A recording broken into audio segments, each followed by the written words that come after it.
Hello everyone, कैसे हो आप सब। आई होप आप लोग बहुत बढ़िया होंगे। जैसा कि आज की इस वीडियो में मैं आपके साथ शेयर करने वाला हूं, बहुत ही कमाल का ये वीडियो होने वाला है। इस वीडियो में आपके साथ शेयर करने वाला हूं कि एक छोटे इन्वेस्टर कौन कौन से ऐसी गलतियां करती हैं शेयर मार्केट के अंदर जिससे कि वो बड़े लॉस को वो ले लेते हैं। ठीक है, तो इस वीडियो में मैं आपके साथ जो शेयर करने वाला हूं ना, वो 8 ऐसी गलतियां हैं जो कि आपको नहीं करनी चाहिए शेयर मार्केट के अंदर, अगर आप आ रहे हो शेयर मार्केट के अंदर इन्वेस्ट करना चाहते हो। तो चलिए आज के इस वीडियो को शुरू से लेकर लास्ट तक अगर आप देख लेते हो तो मैं आपको एश्योर करता हूं कि आपका जो लॉसेस है वो कम हो जाएंगे और आपका जो सोचने का तरीका है ना शेयर मार्केट का, वो चेंज हो जाएगा। चलिए वीडियो शुरू करते हैं। बट उससे पहले आपसे एक छोटी सी रिक्वेस्ट रहेगी, अगर आप हमारे इस चैनल पर नए आए हैं तो चैनल को सब्सक्राइब करके बगल में घंटी का आइकन होगा उसको भी दबा दो, क्योंकि इसी तरह के इंटरेस्टिंग और कमाल के इंफॉर्मेटिव वीडियोस आपके लिए लेकर आते रहेंगे। चलिए आज के इस वीडियो को शुरू करते हैं। तो चलिए बात करते हैं पहली गलतियों की, जो कि एक नए इन्वेस्टर मार्केट के अंदर आने के बाद ये सब गलतियां करती हैं। पहला जो गलती करते हैं वो है बिना रिसर्च किए किसी भी स्टॉक के अंदर इन्वेस्ट कर देते हैं। जैसा कि मैं आपको बताना चाहूंगा, बहुत सारे ऐसे दोस्त होते हैं जो कि एडवाइस देते हैं कि ये शेयर अच्छा है, आप इसको खरीद ले। बहुत सारे ऐसे रिलेटिव हैं जो कि आपको एडवाइस देते हैं कि ये शेयर अच्छा है, आपको खरीद लेना चाहिए। ठीक है, तो इस तरह की अगर आप गलतियां करते हो ना, आपको जो है यहाँ पर बड़ा लॉस हो सकता है। जैसा कि मैं आपको बताना चाहूंगा, बहुत सारे ऐसे स्टॉक्स होते हैं जो कि आपको इन्वेस्ट करने के लिए सलाह दी जाती है। अगर आप उसको खरीदते हो, खरीदने के बाद 2, 3, 4, 5 दिन, 1 हफ्ते, 2 हफ्ते के बाद जो क्या होता है, वो शेयर का जो प्राइसेस है वो गिरना शुरू हो जाता है। तो यहाँ पर आपको लॉस होगा, बहुत बड़ा लॉस होगा।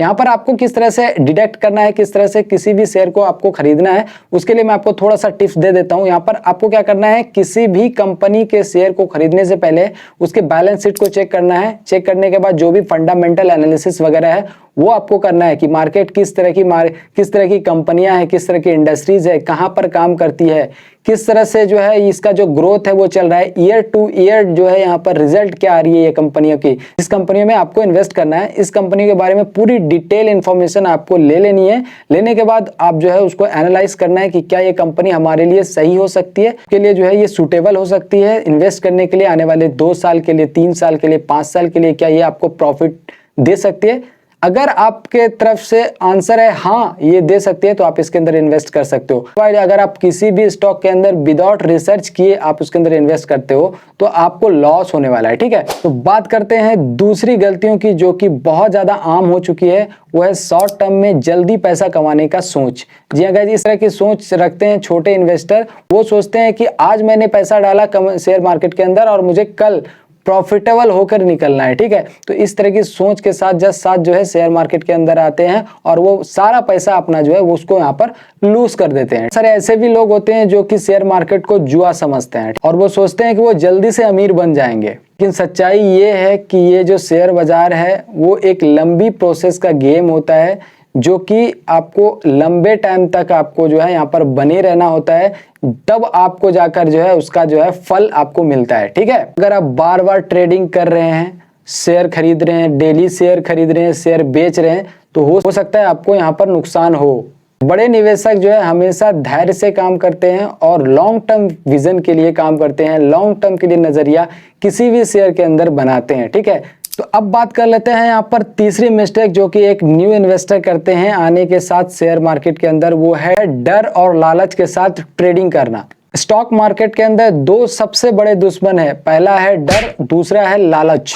अगर शेयर गिर रहा है तो लोग डर के मारे उस शेयर को बेच देते हैं, और अगर वो स्टॉक तेजी से बढ़ रहा है तो बिना सोचे समझे जो है उसको खरीद लेते हैं। ठीक, ये जो है एक गलत रणनीति है, एक गलत स्ट्रैटेजी है, जिससे आपको यहाँ पर नुकसान हो सकती है। तो हमेशा यहाँ पर सोच समझ के इन्वेस्ट करना चाहिए और एक प्रॉपर प्लानिंग के साथ इन्वेस्ट करना चाहिए। तो गाइज अब हम लोग बात कर लेते हैं चौथे मिस्टेक की, जो कि एक न्यू इन्वेस्टर करते हैं। हालांकि यहाँ पर न्यू इन्वेस्टर भी करते हैं यहाँ पर, और मॉडरेट लेवल के जो इन्वेस्टर हैं वो भी यहाँ पर इस तरह की गलतियां यहाँ पर करते हुए दिखाई दे रही है। वो है गाइज एक ही स्टॉक के अंदर सारा पैसा को लगा देना। अब जैसा कि मैं आपको बताना चाहूंगा, अगर आप एक स्टॉक के अंदर सारा पैसा को लगा देते हो और वो स्टॉक मान के चलो कि वो स्टॉक डाउन चला गया, तो आपका पोर्टफोलियो एकदम से लाल हो जाएगा। ठीक है, वो गिरता हुआ आपको दिखाई देगा, आपको अच्छा खासा यहाँ पर लॉस आपको देखने को मिलेगा। ठीक है, लेकिन आपको किस तरह से इसको टैकल करना है, किस तरह से आपको यहाँ पर बचना है, तो उसके लिए आपको क्या करना है, अपने पैसे को डाइवर्सिफाई करना है।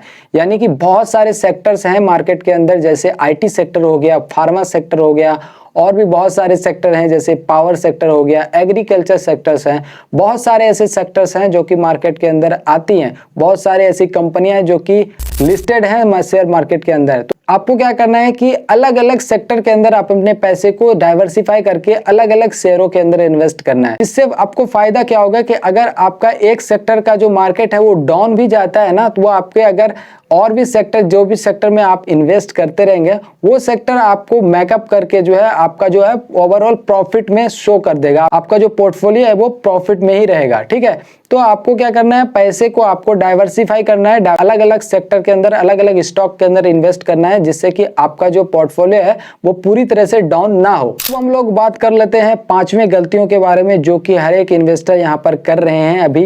एक सही समय का इंतजार करना। जैसा कि मैं आपको बताना चाहूंगा, शेयर मार्केट को ना ही आज तक कोई प्रिडिक्ट कर पाया प्रॉपर तरीके से, ना ही आज तक कोई इसको प्रॉपर तरीके से प्रिडिक्ट कर पाएगा। ठीक है, तो यहाँ पर ये इस तरह का धारणा बनाना कि आज सही समय है या फिर आने वाला कल जो है आपके लिए सही समय होगा शेयर मार्केट के अंदर, तो कोई यहाँ पर जो है यहाँ पर सही समय नहीं होता है शेयर मार्केट के अंदर इन्वेस्ट करने का। इसलिए आपको जो है एसआईपी जैसे स्ट्रैटेजी पर भी आपको ध्यान रखना है। एसआईपी क्या होता है, आने वाले वीडियोस में मैं आपको बताऊंगा कि एसआईपी क्या होता है, किस तरह से शुरू कर सकते हो एसआईपी। एसआईपी में कोई मतलब नहीं होता है कि मार्केट नीचे जा रहा है या फिर मार्केट ऊपर जा रहा है, बस एक लंबे समय के लिए आपको एसआईपी के अंदर बने रहना होता है और आपको धीरे धीरे करके आप जो है एक सीक्वेंस वे में आप इसके अंदर जो है इन्वेस्ट करते रहते हो और आपका जो है पैसा वो ग्रो करता हुआ दिखाई देता है। ठीक है, तो आपको इस तरह की जो स्ट्रैटेजी है उसको भी आपको ध्यान में रखना होता है शेयर मार्केट के अंदर। अब बात करते हैं छठे मिस्टेक की, जो कि है यहाँ पर इमोशनल होकर डिसीजन लेना। जैसा कि मैं आपको बताना चाहूंगा, कई बार लोग जो है स्टॉक के अंदर भावुक रूप से जो है जुड़ जाते हैं और वो तब तक वो होल्ड करके रखते हैं जब तक मार्केट गिर रहा होता है। ठीक है, उसी तरीके से अगर कोई स्टॉक अच्छा रहता है तो वो उसे ओवर वैल्यू होने के बावजूद जो है खरीदते रहते हैं। तो आपको यहाँ पर ध्यान रखना है कि आप अपना लॉजिक यूज करें, यहाँ पर आप अपना एनालिसिस यूज करें, उसके आधार पर आपको निर्णय लेना है, ना कि आपको इमोशनल होकर निर्णय लेना है। ठीक है, आपको ये सब चीजों की ध्यान रखनी होती है शेयर मार्केट के अंदर। गाइस, अब बात कर लेते हैं हम लोग 7वें मिस्टेक की, जो कि आम हो चुकी है। बहुत लोग इस तरह की जो है वो ट्रैप के अंदर फंस रहे हैं। वो है गाइस फ्री टिप्स और अफवाह पर भरोसा करना। जैसा कि मैं आपको बताना चाहूंगा, बहुत सारे ऐसे कॉल्स आते हैं और टिप्स के लिए कॉल्स आते हैं जिसमें बताया जाता है कि आप इस स्टॉक के अंदर इन्वेस्ट करते हो तो आपको इतना प्रॉफिट हो जाएगा। ठीक है, अगर आप इसके अंदर इतना इन्वेस्ट करते हो तो आपको इतना, पूरा टोटल कैलकुलेट करके आपको बताया जाता है कि अगर आप इसके अंदर इन्वेस्ट इतना करते हो तो आपको इतना इन्वेस्ट हो जाएगा। ये सब चीज पे आपको ध्यान नहीं देना है, क्योंकि अगर आपको कोई फ्री टिप्स दे रहा है तो उसके पीछे भी उसका कोई फायदा होता है। ठीक है, उसका कोई फायदा नहीं होता है लेकिन उनका फायदा होता है। तो इस तरह के जो है फ्री टिप्स के चक्कर में आपको नहीं पड़ना है और आपको सिर्फ और सिर्फ अपने से आपको जो है एनालाइज करना है, फंडामेंटल एनालिसिस करना है और जो भी है आपको अपने तरीके से, अपने स्तर से जो है एनालिसिस करने के बाद, चेक करने के बाद ही इन्वेस्ट करना है। ठीक है गाइस, अब हम लोग बात कर लेते हैं 8वें गलतियों के बारे में, जो कि हमारे वीडियो का लास्ट गलतियां हैं। अगर आप इस गलतियों पर ध्यान देते हैं तो आपके लिए बहुत ज्यादा बेनिफिट्स हो सकती है। वो है गाइस ट्रेडर के लिए। अगर आप डे टू डे ट्रेडिंग करते हैं, डेली ट्रेडिंग करते हैं, तो यहाँ पर आपको स्टॉप लॉस को मेंटेन करना बहुत ही ज़्यादा ज़रूरी होता है। अगर आप स्टॉप लॉस नहीं लगाते हो तो आप अपना जो पूरा कैपिटल है उसको आप जो है लूज कर सकते हो। ठीक है, तो स्टॉप लॉस आपको यहाँ पर लगाना है। अगर आप स्टॉप लॉस लगाते हो तो उससे क्या होता है, आपका जो कैपिटल है वो आपका प्रोटेक्ट किया जाता है। ठीक है, लेकिन मैं आपको यहाँ पर बताना चाहूंगा, अगर आप लॉन्ग टर्म तक शेयर मार्केट के अंदर रहना चाहते हो, लॉन्ग टर्म तक अगर आप प्रॉफिट कमाना चाहते हो, तो आपको शेयर मार्केट को लॉन्ग टर्म विजन के लिए आप देखना होगा, लॉन्ग टर्म के नजरिए से आपको देखना होगा, तभी आप जो है लॉन्ग टर्म तक आप जो है प्रॉफिट कर सकते हो। ठीक है, तो आई होप आपको ये 8 गलतियां समझ में आ चुकी होगी, कुछ आम गलतियां जो कि शेयर मार्केट के अंदर लगातार लोग कर रहे हैं। तो अगर आप शेयर मार्केट से रिलेटेड और भी जानकारी जानना चाहते हैं, किसी भी टॉपिक पे अगर आपका डाउट्स है तो नीचे कमेंट करके बताइए, मैं आपके लिए वीडियोस लेकर आ जाऊंगा। ठीक है, चलिए आज के लिए इतना ही, मिलते हैं किसी नेक्स्ट वीडियो में, तब तक के लिए जय हिंद, वंदे मातरम।